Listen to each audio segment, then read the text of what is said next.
lo que hace mañana el S&P 500.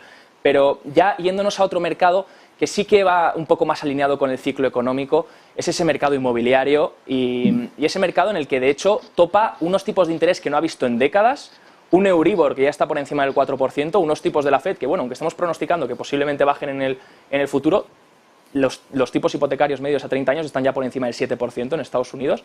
Estoy empezando a leer día tras día cosas que van pasando sobre todo en el sector inmobiliario comercial, hoteles, oficinas. En San Francisco están muy mal, pero es que ayer cerraban 2 hoteles, los 2 hoteles más grandes de la ciudad, por un impago de una hipoteca de 750 millones de dólares. Ayer Goldman anuncia que quiere vender el supermercado el centro comercial más grande de Irlanda por una pérdida también similar que había adquirido hace 2 años. En Suecia tenemos unos problemas enormes con SBB, que es impronunciable el nombre de la compañía, así que me voy a mantener el ticker solo, quien ya ha despedido al director, que ya la S&P Global ha recalificado la deuda hasta 3 veces a la baja, ahora ya la deuda es denominada basura, no pueden encontrar financiación en el mercado. De hecho, tengo un gráfico por aquí que veamos los impagos que se van amontonando, sobre todo en la parte de oficina, porque claro, las vacantes se van propagando, van incrementando a medida que llegó el teletrabajo y llegó la pandemia, y ahora empiezan los impagos en la parte de oficinas, pero también tenemos toda esa larga cantidad de bonos hipotecarios que vencen este año. Tenemos otro gráfico de vencimientos de esa deuda comercial, que veréis que en 2023 y 2024, ahí está, 2023 y 2024, vence muchísima deuda comercial. Claro, la pregunta aquí es si van a poder refinanciar a unos tipos que ya no son los regalados, ¿no? Entra la era ya del dinero regalado, ya por lo menos acabado hasta dentro de un tiempo, porque Rodrigo nos dice que va a caer rápido los tipos, pero por ahora hasta dentro de un tiempo no está. Gustavo, ¿cómo lo ves? Gris, o sea, es un problema, por eso la Reserva Federal va a bajar tipos de interés este año, porque también lo ve gris. O sea, es que tienes acabamos de ver cómo varios bancos han petado por culpa de bonos que estaban valorados, bueno, pues estaban valorados a un tipo distinto al del mercado y por tanto el riesgo habían caído mucho y no se había cubierto esa duración. Pero es que la vivienda es un activo que también baja y va a bajar como consecuencia de los tipos de interés y eso va a hacer que muchos balances peten también. Con lo cual, eso la Reserva Federal lo sabe, porque fue un gran precedente en el año 2008, 2007, cuando muchos balances habían petado, precisamente porque la vivienda no se estaba valorando o ya el precio de mercado ya no se podía sostener, y ahora se repite el problema. Y es obvio que tipos de interés al 4% en Europa, por encima del 4% del Euribor, ya lo decía yo el otro día en otro canal, ¿no?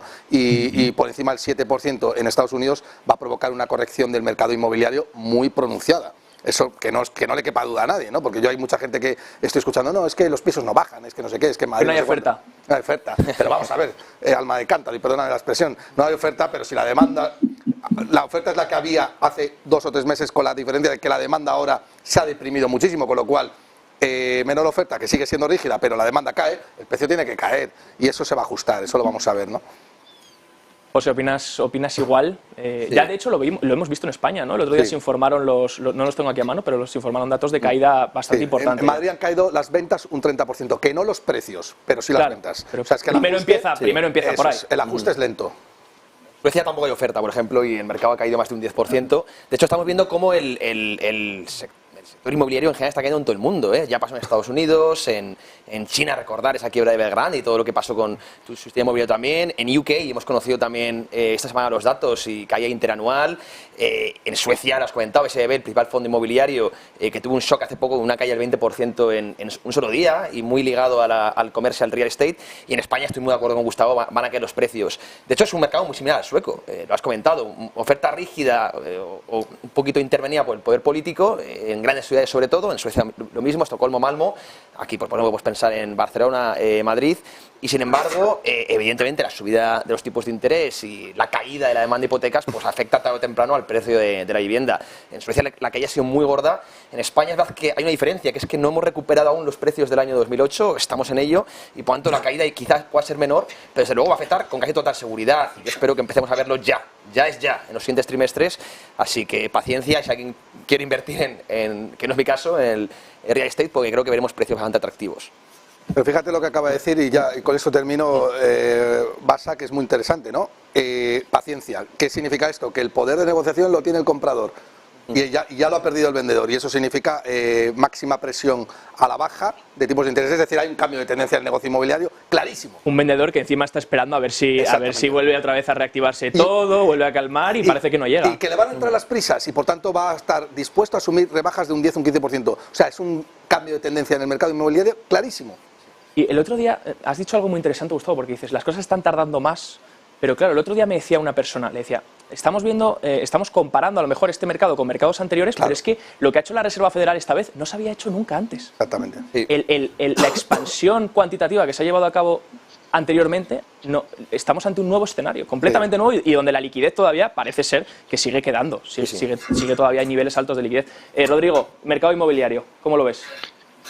Yo lo veo difícil, porque lo que estamos viendo ahora mismo, ya con lo que están comentando mis compañeros y lo que has comentado tú, Javier, es que se está produciendo una onda deflacionaria por todo el sistema. No es una onda de deflación del crédito a nivel local, por ejemplo, en Estados Unidos, no, estamos viendo en caída de los precios de producción en China. Estamos viendo un petróleo que, a pesar de la oferta, ya lo hablamos muchas veces, está en 70, vuelve a caer. Vemos cómo en Estados Unidos estos problemas sobre todo con el sector inmobiliario comercial. Esto se va a acabar trasladando a la economía, y cuando se empiece a trasladar van a empezar a iniciarse los despidos, que es lo último que se produce.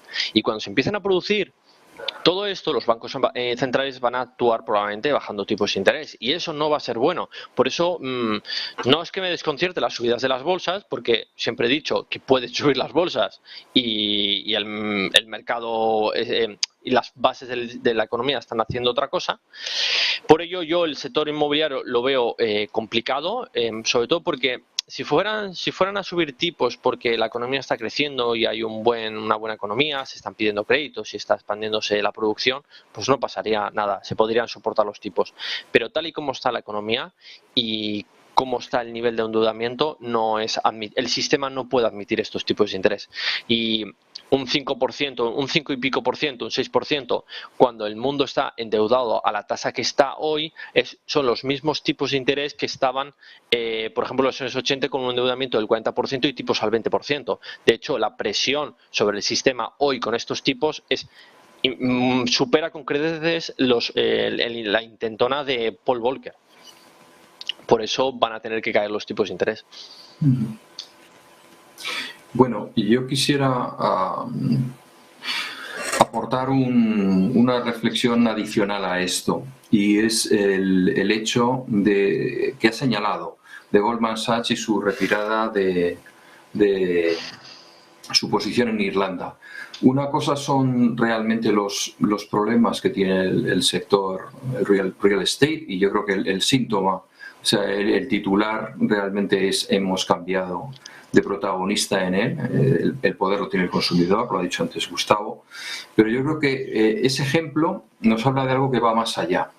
El que cierre el mayor centro comercial en Irlanda, pues realmente es un problema inmobiliario, lógicamente, el que tiene entre manos, pero también es un problema de modelo de comercialización. Es decir, que cierren las oficinas después de la pandemia, en donde la gente se ha acostumbrado a teletrabajar, o que se haya acostumbrado hasta la abuela a comprar en Amazon, pues supone que los centros comerciales se tienen que reinventar. Yo trabajo con frecuencia en proyectos con esta necesidad.